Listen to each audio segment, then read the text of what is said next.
स्वागत है आपका BHDE 142 के खंड 3 के क्रम में। आज हम इकाई 14 को पढ़ेंगे और समझेंगे। आज के इस वीडियो में हम मैथिली शरण गुप्त तथा इनके कुछ काव्य रचनाओं को पढ़ेंगे तथा उसका विश्लेषण करेंगे और उसका अर्थ समझेंगे, ताकि एग्जाम में पूछे जाने वाले संदर्भ सहित व्याख्या का सही उत्तर आप एग्ज़ाम में लिख सकें। तो आइए एक एक करके इनके काव्यों को पढ़ते हैं और समझते हैं। उससे पहले मैथिली शरण गुप्त के बारे में कुछ जान लेते हैं। जैसे कि मैथिली शरण गुप्त का जन्म 3 अगस्त 1886 में उत्तर प्रदेश में झांसी के पास चीर गांव में हुआ था। इनके पिता का नाम सेठ रामचरण कनकने और माता का नाम काशीबाई था। गुप्त जी का जो पढ़ाई था उसमें उनका कुछ खास मन नहीं लगता था, इसलिए उनकी पढ़ाई अधूरी रह गई थी। घर में ही हिंदी, बंगला भाषा, संस्कृत साहित्य का उन्होंने अध्ययन किया था। वहीं देखें तो कविताएं बचपन से ही वे लिखते आ रहे थे। उनकी कविता लिखने में रुचि थी। सन 1904 में आचार्य महावीर प्रसाद द्विवेदी के संपर्क में जब वे आए तो उन्होंने ब्रज भाषा में कविता लिखना छोड़कर खड़ी बोली में अपनी रचना करना प्रारंभ किया। खड़ी बोली को ही उन्होंने काव्य भाषा के रूप में स्थापित करने का भरपूर प्रयास किया। उनकी खड़ी बोली की कविताएं महावीर प्रसाद द्विवेदी की मासिक पत्रिका सरस्वती में प्रकाशित होती थी। आइए अब इनके कुछ काव्य खंडों को, कुछ चयनित कविताओं के अर्थ का पाठ करते हैं और उसका विश्लेषण करते हैं। जैसे यहाँ प्रस्तुत है कविता उनकी, जिसमें भारत की श्रेष्ठता की बात की गई है। आइए इसे पढ़ते हैं। भूलोक का गौरव प्रकृति का, पुण्य लीला स्थल कहाँ, फैला मनोहर गिरी हिमालय और गंगाजल जहाँ। इस प्रकार से देखें तो संपूर्ण देशों से अधिक किस देश का उत्कर्ष है, उसका की जो ऋषि भूमि है वह कौन भारतवर्ष है। हाँ, वृत्त भारतवर्ष ही संसार का सिरमौर है, ऐसा पुरातन देश कोई विश्व में क्या और है। भगवान की भवभूतियों का यह प्रथम भंडार है, विधि ने किया नर सृष्टि का पहले यही विस्तार है। यह पुण्य भूमि प्रसिद्ध है, जिसके निवासी आर्य हैं, विद्या कला कौशल सबके जो प्रथम आचार्य हैं। संतान उनकी आज यद्यपि हम अधोगति में पड़े, पर चिन्ह उनकी उच्चता के आज भी कुछ हैं खड़े। अगर हम इसके संदर्भ और प्रसंग की बात करें तो यह जो कविता है वह राष्ट्र कवि मैथिली शरण गुप्त के प्रसिद्ध काव्य खंड भारत भारती के अतीत खंड से, भारत की श्रेष्ठता शीर्षक से जो प्रकाशित हुई थी, से लिया गया है। भारत भारती के अतीत खंड की इस कविता में कवि ने भारत के गौरवशाली अतीत का वर्णन किया है। बताया है कि भारत ही विश्व का वह देश है जहां सर्वप्रथम सृष्टि का आरंभ हुआ था। यहीं से ही समस्त विश्व में ज्ञान फैला था। समस्त संसार को ज्ञान, विज्ञान, कला, कौशल तथा सभ्यता, संस्कृति सिखाने वाला देश भारत ही है। भारत को अपने गौरव में अतीत को स्मरण करना चाहिए और स्वदेश के उत्कर्ष के लिए कार्य करना चाहिए। तो ये संदर्भ और प्रसंग है। अगर हम इसकी व्याख्या करें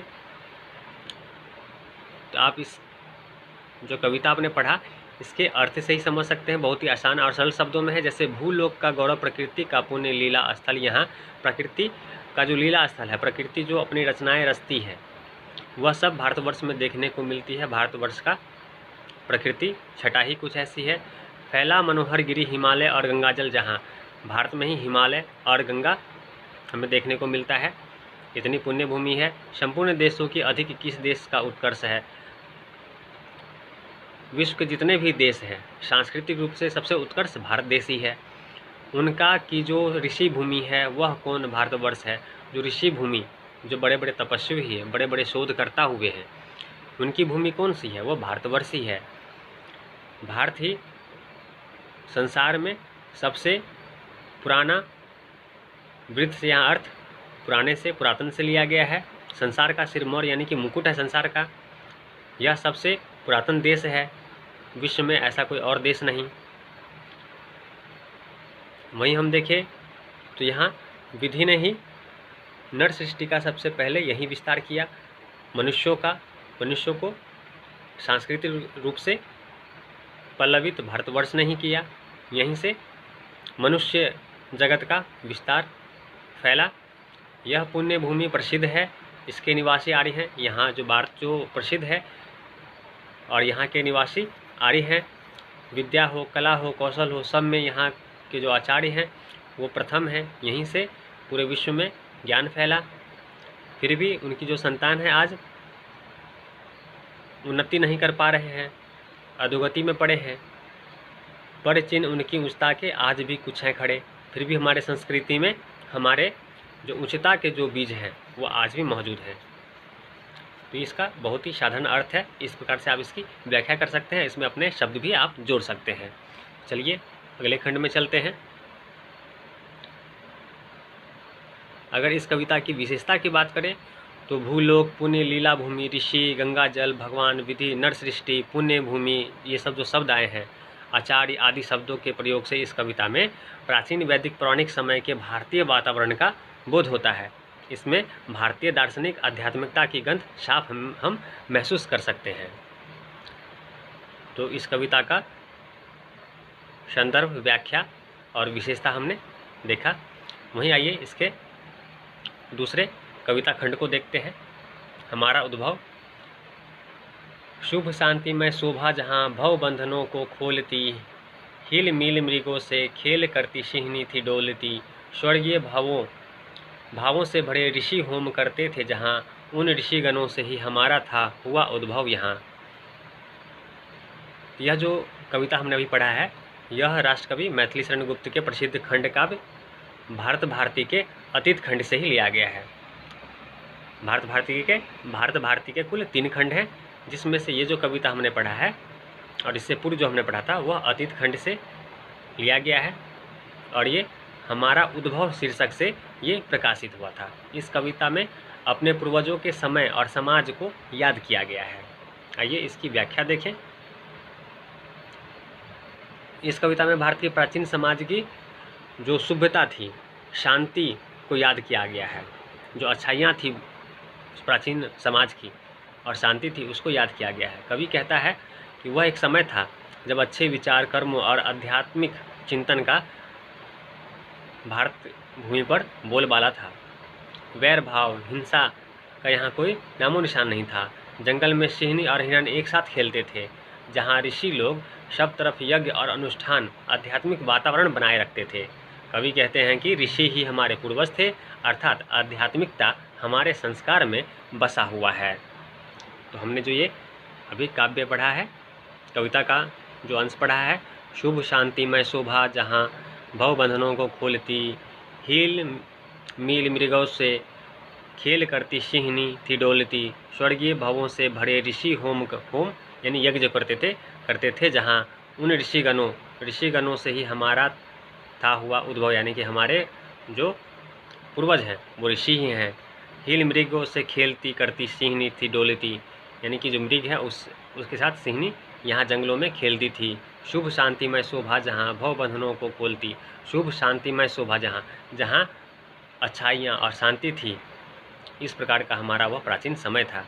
तो यहाँ आप पढ़ते ही आसानी से समझ जाएंगे। बस आपको याद ये रखना है कि यह जो कविता है वो राष्ट्रकवि मैथिली शरण गुप्त के प्रसिद्ध भारत भारती के अतीत खंड से लिया गया है। तो हमने अतीत खंड के 2 कविता के अंश को पढ़ा और उसका संदर्भ सहित व्याख्या किया। और इस कविता की अगर हम विशेषता की बात करें तो यह कविता हमारे अंदर एक महान ऋषि परंपरा का वंशज होने का जो गौरव है उसका बोध कराती है। आइए इसके तीसरे कविता अंश को देखते हैं। हमारे पूर्वज, उन पूर्वजों की कीर्ति का वर्णन अतीव अपार है, उनकी बहुत अपार है।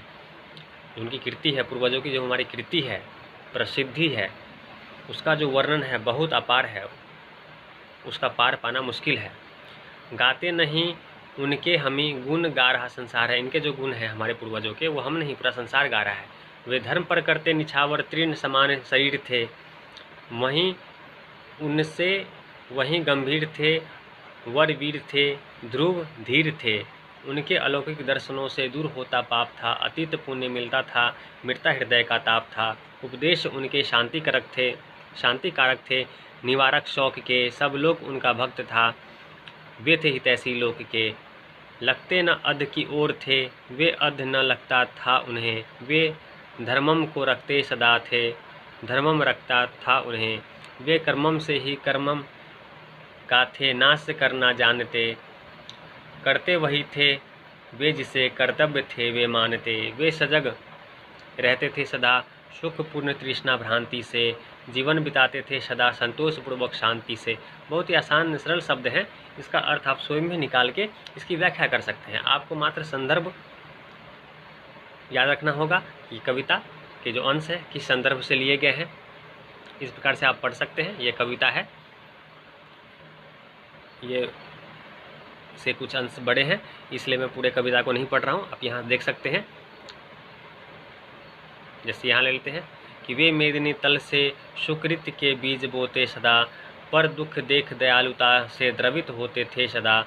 वे सत्वगुण सम्भ्रांशु से तम ताप खोते थे सदा, निश्चित विंध्य विहीन सुख की नींद सोते थे सदा। वे आर्य ही थे जो कभी अपने लिए जीते न थे, वे स्वार्थरत हो मोह की मदिरा कभी पीते न थे। संसार के उपकार हित जब जन्म लेते थे सभी, निश्चेष्ट होकर किसी तरह बैठ सकते थे कभी। यहाँ बात करें तो यह जो कविता है वह मैथिली शरण गुप्त के ही प्रसिद्ध काव्यखंड अतीत खंड से प्रसिद्ध काव्यखंड भारत भारती के अतीत खंड से ही लिया गया है, जो हमारे पूर्वज शीर्षक के नाम से संकलित हैं। इस कविता में कुल 11 बंद हैं जो हमने पढ़ा है। अगर हम इसकी व्याख्या की बात करें, इसकी प्रसंग भी देख लेते हैं। ये तो हमने संदर्भ पढ़ा कि ये मैथिली शरण के प्रसिद्ध काव्यखंड भारत भारती के अतीत खंड से हमारे पूर्वज के नाम से जो शीर्षक संकलित किया गया था उसे हमने पढ़ा है। और बात करें इसके प्रसंग की तो इसमें धर्म परायणता, सत्यनिष्ठा, त्याग, पर दुख, दानशीलता, सदाचार, सादगी, शुचिता, सृजनात्मकता आदि गुणों के लिए हमारे पूर्वजों की प्रशंसा की गई है। अभी जो हमने कविता पढ़ा उसमें हमारे पूर्वजों की प्रशंसा की गई है, उनका वंशज होने का हमें गौरव बोध कराया गया है। इस कविता का उद्देश्य पराधीनता से उपजी आत्महीनता की मनोदशा से उबार कर भारतवासियों में मन में राष्ट्रीय गौरव जगाना। यह कविता उस समय लिखी गई थी जब हमारा देश अंग्रेजों की गुलामी के कठिन दौर से गुजर रहा था। तो आइए इसके व्याख्या देख लेते हैं। जो हमने पढ़ा उसका व्याख्या इस प्रकार हम कर सकते हैं कि इस कविता के अंदर कवि ने अपने पूर्वज की प्रशंसा की है। हमारे पूर्वजों की कीर्ति का गुणगान केवल हम नहीं, पूरा दुनिया के लोग करते हैं। उन्हें अपने धर्म से कोई नहीं डिगा सकता था, कोई नहीं हिला सकता था। धर्म की रक्षा के लिए वे अपने प्राण त्यागने से भी पीछे नहीं हटते थे, नहीं डरते थे। हमारे पूर्वज इतने धर्मात्मा और महान थे कि उनके दर्शन मात्र से ही पाप दूर हो जाते थे। मन में शांति का भाव, मन में जो अशांति फैला रहता था, हम बेचैन परेशान रहते थे, वह परेशानी दूर जाती थी, मन शांत हो जाता था। उनके उपदेशों से मन का सारा शोक समाप्त हो जाता था। वे इतने पुण्य आत्मा होते थे कि उनका पूरा विश्व उनका भक्त था। वे स्वयं संपूर्ण संसार का हित सोचते रहते थे। वे अपना हित नहीं, पूरे संसार का हित सोचते रहते थे। हमारे पूर्वज पूरी तरह निष्पाप थे, उनमें कोई पाप कर्म नहीं करते थे। वे पाप कर्म से वे और कोई उनसे पाप कर्म के बारे में सोच भी नहीं सकता कि वे पाप कर सकते थे। उनके अंदर ऐसी कोई भावना नहीं होती थी। वे पुण्य आत्मा होते थे, वे परम धार्मिक थे, वे बहुत बड़े धार्मिक व्यक्ति होते थे। धर्म उनका और वे धर्म का ध्यान रखते थे।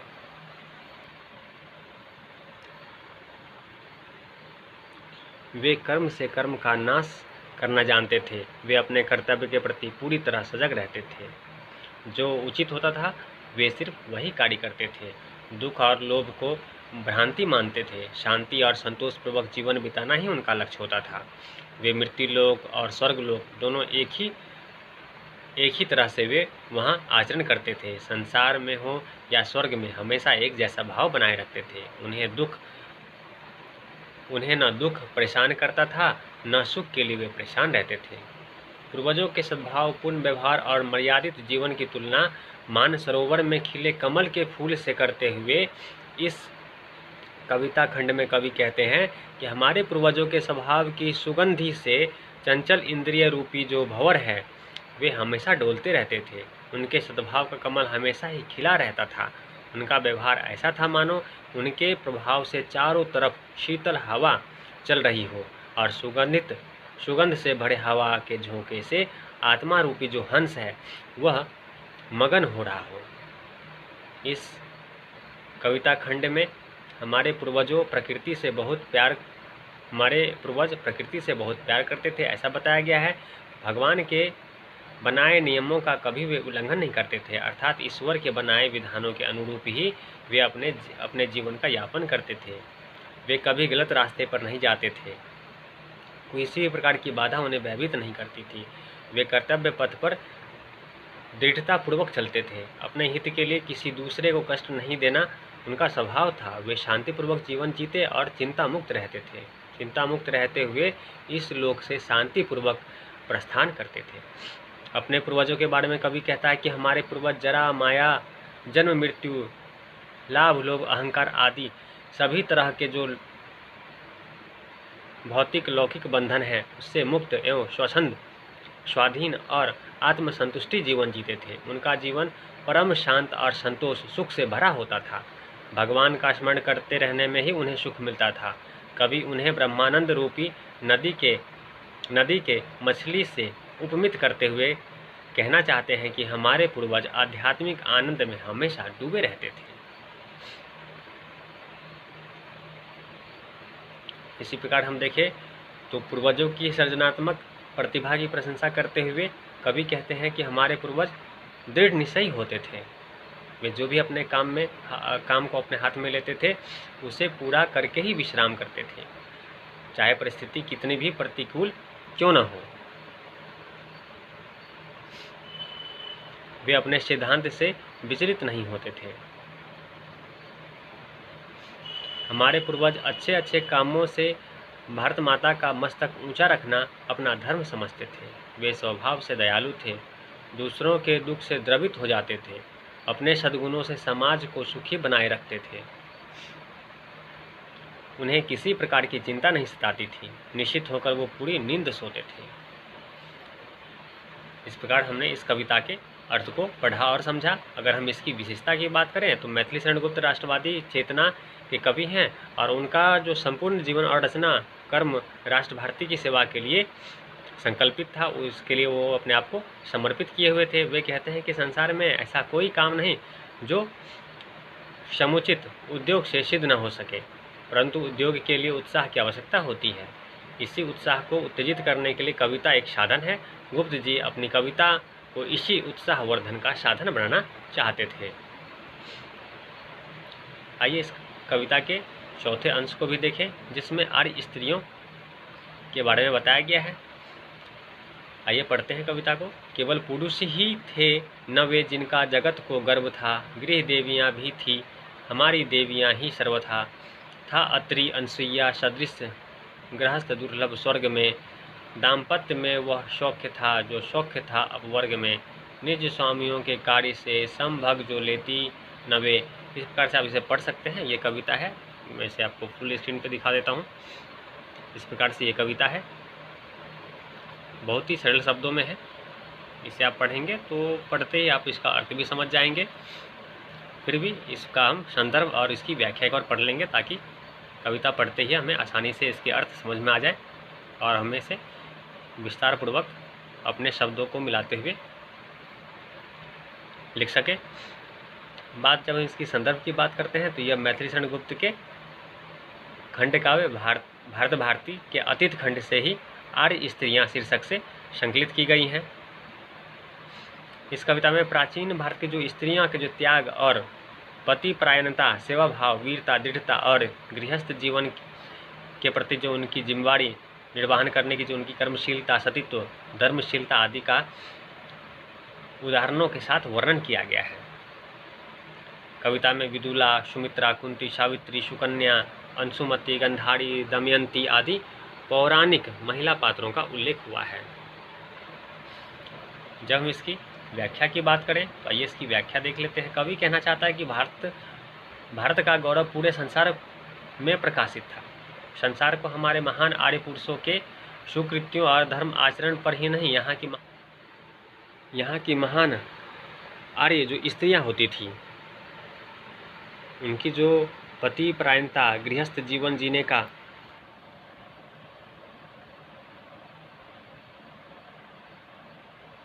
जो निश्चय और जिस प्रकार के हमें अतीत में उदाहरण मिलते हैं, वह हमारे लिए गौरव की बात है। आर्य स्त्री यहाँ गृहस्थ जीवन में अपने पति का सदा प्रेम पूर्वक सहयोग करती थी, तभी उन्हें अर्धांगिनी कहा जाता था। तात्पर्य यह है कि आर्य स्त्री अपने पतियों के अनुरूप व्यवहार करती थी, उनका आपस में किसी प्रकार का क्लेश नहीं होता था। साथ ही पौराणिक प्रशंसों के हवालों से भारत की नारियों की त्याग की प्रशंसा की गई है। माता विदुला ने अपने भयभीत पुत्रों को युद्ध के लिए तैयार कर पुनः लड़ाई के मैदान में भेज दिया था। उर्मिला ने पुत्र मोह का त्याग कर लक्ष्मण को राम के साथ वन जाने की आज्ञा दी थी। महाबलशाली राक्षस बकासुर ने ब्राह्मण परिवार की रक्षा के लिए माता कुंती ने पुत्र भीम को युद्ध करने के लिए भेज दिया। सावित्री, सुकन्या और अंशुमति जैसी महिलाएं जो पति परायणता, धैर्य, बुद्धिमता को याद करके कवि बताना चाहता है कि हमारे यहाँ स्त्रियां संकट के समय अपने पति का दृढ़ता पूर्वक साथ देती हैं। गांधारी तो अपने जन्मांध पति के प्रति अपनी संवेदना के कारण आजीवन आंख पर पट्टी बांधे रही और दमयंती अपने पति के साथ वन में भटकती रही।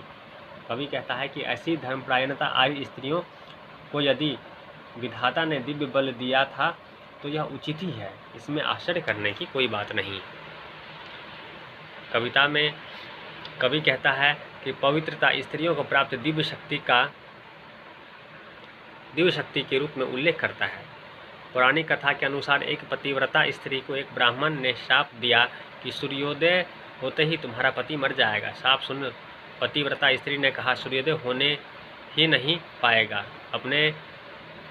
उसने अपने पतिव्रत बल से सूर्योदय को ही रोक दिया था। एक अन्य पौराणिक कथा में एक मुनीश्वर ने अपने क्रोध से कौवा को राख कर दिया था, किंतु एक पतिव्रता स्त्री के आगे उनकी न चली। उस स्त्री का पतिव्रत तेज इतना अधिक था कि मुनीश्वर हतप्रभ रह गए। ऊपर जो हमने कविता पढ़ा, इन कविता के माध्यम से हम कर्तव्य परायणता, पति परायण और धर्मपरायण आर्य स्त्रियों के आत्मबल, बुद्धि बल, सेवा बल का वर्णन को जानते हैं। इसे पढ़कर जो पाठक के मन में जो है अपने प्राचीन भारत के प्रति और उसकी जो जीवन दर्शित्व तत्व हैं, जो गौरवपूर्ण इतिहास है, उसकी अनुभूति होती है और मन में राष्ट्र प्रेम पैदा होता है।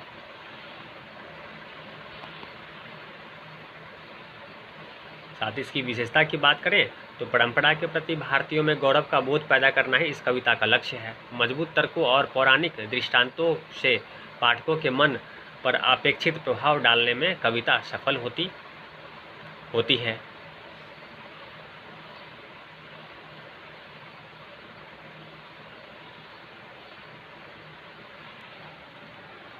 इस प्रकार आज के इस वीडियो में हमने मैथिली शरण गुप्त के खंड काव्य भारत भारती के अतीत खंड के कुछ काव्य अंश को पढ़ा और उसके अर्थ का विश्लेषण किया। बहुत ही आसान है। अब कविता थोड़ा ध्यान रखेंगे कि यह भारत भारती से है, और जब भी इसमें आप देखेंगे कि अतीत की बात हो रही है, पहले की बात हो रही है, प्राचीन समय की बात हो रही है, तो समझिए कि अतीत खंड से लिया गया है। तो बहुत ही आसान है, आप इसे थोड़ा सा याद रखेंगे, बहुत ही आसानी से अर्थ तो और इसकी व्याख्या आसानी से कर पाएंगे। संदर्भ आप इतना ही याद रखिएगा कि भारत भारती से, और जब भी प्राचीन की बात की गई है यानी कि अतीत खंड से लिया गया है और मैथिली शरण गुप्त के काव्य खंड से लिया गया है। तो चलिए ऐसी महत्वपूर्ण वीडियो के साथ मिलते हैं इसके इकाई 15 में, और उसे भी अगले वीडियो में जानेंगे और समझेंगे।